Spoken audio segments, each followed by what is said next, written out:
আসসালামু আলাইকুম রহমতুল্লাহি বারাকাতুহ। লক্ষ্মীপুর তালহা কোয়েল ফার্মের পক্ষ থেকে আপনাদেরকে জানাই আন্তরিক শুভেচ্ছা ও অভিনন্দন। সম্মানিত ভিউয়ার্স, আমি আপনাদের সম্মুখে আজকে একটি গুরুত্ব বিষয় সম্পর্কে কথা বলবো। সেটা হচ্ছে, আমার হাতে যে কোয়েল পাখিটি দেখতেছেন, এটা একটি অসুস্থ কোয়েল পাখি।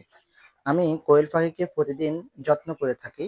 তো প্রতিদিনকার যত্নের কারণে কোয়েল পাখিগুলো আলহামদুলিল্লাহ সুস্থ আছে। তবে কিছু কিছু সময় আমার এই কোয়েল পাখিগুলো, কয়েকটা কোয়েল পাখি অসুস্থ হয়ে মারা গেছে। তো সেই অসুস্থতার কারণ হচ্ছে, তারা যখন একটু খাঁচার ভিতরে বেশি দৌড়াদৌড়ি করে, তখন এই কোয়েল পাখিগুলো অসুস্থ হয়ে যায়। এই যে আমার হাতে যে কোয়েল পাখিটি দেখতেছেন, এর পায়ে সমস্যা হয়েছে, সে হাঁটতে পারে না। কোয়েল পাখিটির কোনো জ্বর নাই, কিছু নাই, সে শুধু হাঁটতে পারে না।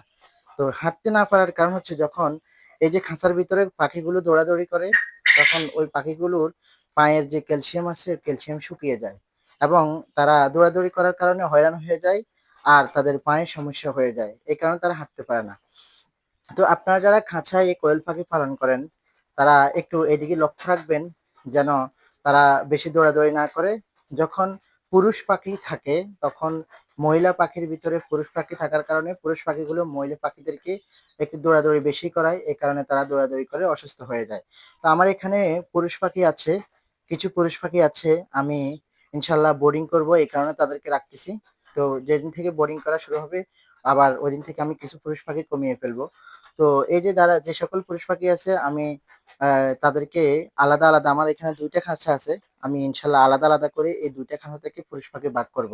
ভাগ করে এরপরে আমি দিব। তারপরে দেখবো যে আমার পুরুষ পাখিগুলো এবং মহিলা পাখিগুলো দৌড়াদৌড়ি বেশি করে না, কিন্তু কম করে। এটা আমি পরবর্তী দিব। তবে আপনাদেরকে বলতেছি, যারা খাঁচাই পালন করবেন, তারা একটু লক্ষ্য করবেন যে, একটু লক্ষ্য রাখবেন যেন পুরুষ পাখির সাথে মহিলা পাখি অতিরিক্ত দৌড়াদৌড়ি না করে, একটু খেয়াল রাখবেন। যদি তারা দৌড়াদৌড়ি বেশি করে, তখন তাদেরকে আপনি এই স্প্রে করে দিবেন, বা আপনি ভিটামিন খাওয়াতে পারেন। অনেক সময় ভিটামিনের অভাবে এই পাখিগুলো বেশি দৌড়াদৌড়ি করে। তাহলে আপনি ভিটামিন কি খাওয়াতে পারেন? জিঙ্ক খাওয়াতে পারেন।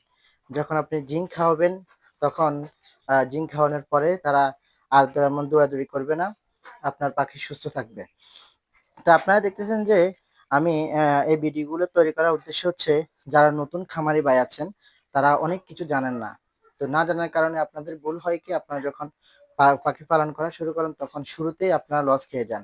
তো এই নিয়মগুলো যখন আপনারা পরিপূর্ণ জানবেন, তখন আপনাদের আর লস হবে না, আপনাদের লাভ হবে। তো সম্মানিত ভিউয়ার্স, এই গুরুত্বপূর্ণ ভিডিওটি দেখার জন্য আপনাদেরকে ধন্যবাদ।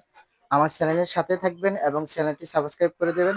আরো সুন্দর সুন্দর ভিডিও পেতে আমার চ্যানেলের সাথে থাকুন। আসসালামু আলাইকুম রহমতুল্লাহি ওয়া বারাকাতুহু।